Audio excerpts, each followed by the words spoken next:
کی بات جو تیرے اپنے کان نہ سنے، جو تیرے کان بھی نہ سنے، اخفا، تیرا رب وہ بھی سن لیتا ہے۔ ایک بدو آیا، کہنے لگا یا رسول اللہ، میرا باپ مجھ سے پوچھے بغیر میرا مال خرچ کر لیتا ہے۔ تو آپ نے فرمایا بلاؤ۔ باپ کو پتہ چلا کہ میرے بیٹے نے میری شکایت کی ہے، تو اس کو دکھ ہوا، تو اس نے اس دکھ میں چند شعر کہے۔ شعر تو ان کی فطرت میں تھے، لیکن زبان سے نہیں، دل ہی دل میں شعر کہتا ہوا وہ مسجد کی طرف آئے، زبان سے ایک حرف نہیں ادا ہوا۔ جب وہ دربار رسالت میں پہنچا تو جبریل آ گیا، کہنے لگے یا رسول اللہ، اللہ تعالیٰ فرما رہے ہیں کہ اس کا مقدمہ بعد میں سنیں، پہلے اسے کہیں کہ وہ شعر سنائے جو اس کی زبان سے ادا نہیں ہوا، اور اس کے کانوں نے نہیں سنا، لیکن رب العرش العظیم نے سن لیا۔ تو آپ نے فرمایا بھائی تیری بات بھی سنتے ہیں، پہلے وہ بتا جو تو نے دل ہی دل میں کہا ہے۔ وہ کہنے لگا اشہد انک رسول اللہ، میں گواہی دیتا ہوں آپ اللہ کے رسول ہیں۔ یا رسول اللہ، آپ کا رب ہمارے ایمان کو بڑھاتا ہی رہتا ہے۔ اس کی عزت کی قسم چند خیالات تھے جو خیال کی دنیا میں ہی رہے، زبان پر نہیں آئے، آپ کے رب نے اسے بھی سن لیا۔ کیا بات تھا؟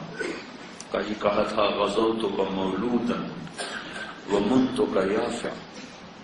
تعل بما اجنی علیک وتنحب وإذا ضاقتک بالسقم لم ابد لسقمک الا ساہرا اتململ کأنی انا المتروک دونک بالذی تردت به دونی فعینی تحمل تخاف الرضا نفسی علیک وإنها لتعلم أن الموت وقت مؤجل فلما بلغت السن والغاية التي إليها مدى ما كنت فيك أؤمل جعلت جزائي غلظة وفظاظة كأنك أنت المنعم المتفضل فليتك إن لم ترع حق أبوتي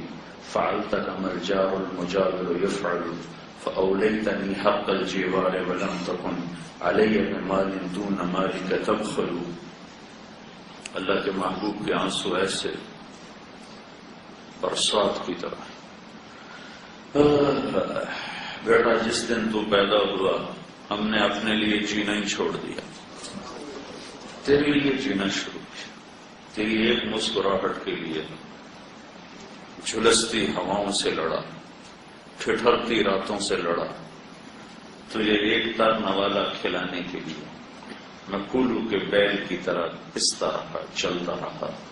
اور میری جوانی کا رس گھل گھل کے تیری ہڈیوں میں اترتا رہا۔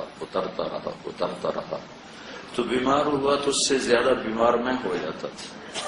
تو روتا تھا تو اس سے زیادہ میں روتا تھا، تجھے نیند نہیں آتی تھی تو اس سے زیادہ میں تڑپتا تھا،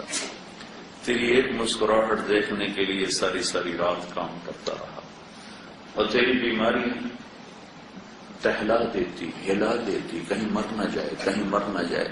کبھی تیری ماں پیرا دیتی، کبھی میں پیرا دیتا کہ کہیں مر نہ جائے، حالانکہ موت تو مقدر ہے، لیکن تیری محبت نے ہمیں پاگل کر دیا، دیوانہ کر دیا، اور ہم تیرے لیے جیتے رہے، اس آس پر جیے کہ تو جوان ہوگا ہم بوڑھے ہوں گے، تو جیسے ہم تیری انگلی پکڑ کے چلے تو ہماری انگلی پکڑ کے چلے گا، جیسے ہم نے تجھے کھلایا تو ہمیں کھلائے گا۔ لیکن فلما ترعرعت، جب تیرے اندر جوانی کی لہریں دوڑی، میری ساری جوانی وہ گھل گھل کے تیرے اندر اتر گئی، تو ایک سرسبز درخت بنا، اور میرے اوپر خزاں آ گئی، تیرے اوپر بہار آ گئی، مجھے پتجھڑ نے نگل لیا، تجھے بہار نے ہرا کر دیا، میں دوہرا ہو گیا تو سیدھا ہو گیا، مجھے تمنا ہو گیا میرا سہارا بنے گا، ایک دم تیری نظریں پلٹ گئیں اور تو ایسے ہو گیا جیسے میں تیرا باپ ہی نہیں لگتا، جیسے میں تیرا کچھ لگتا ہی نہیں، اور تیری آنکھیں ماتھے پر چڑھ گئیں اور تو ایسے بات کرنے لگا جیسے میں نوکر ہوں. تو میں نے اپنی 30 سالہ زندگی کو جھٹلا کر کہا کہ نہیں غالباً میں اس کا باپ نہیں، میں اس کا شاید خادم ہوں، چونکہ باپ سے تو اولاد ایسے بات نہیں کیا کرتی. اللہ کے نبی کو رو رو کے برا حال ہو. تو آپ نے اس کو گریبان سے پکڑا، اس نوجوان کو کہا اٹھ جا میری مجلس سے، انت ومالک لابیک، تو اور تیرا سب کچھ تیرے باپ کا ہے. اللہ کے نبی سے پوچھا گیا تھا یا رسول اللہ قیامت کب آئے گی؟ تو آپ نے فرمایا اللہ کو پتہ ہے کب آئے گی. تو کوئی نشانی تو بتائیں کہ جب ماؤں کو ذلیل کیا جائے گا قیامت آ جائے.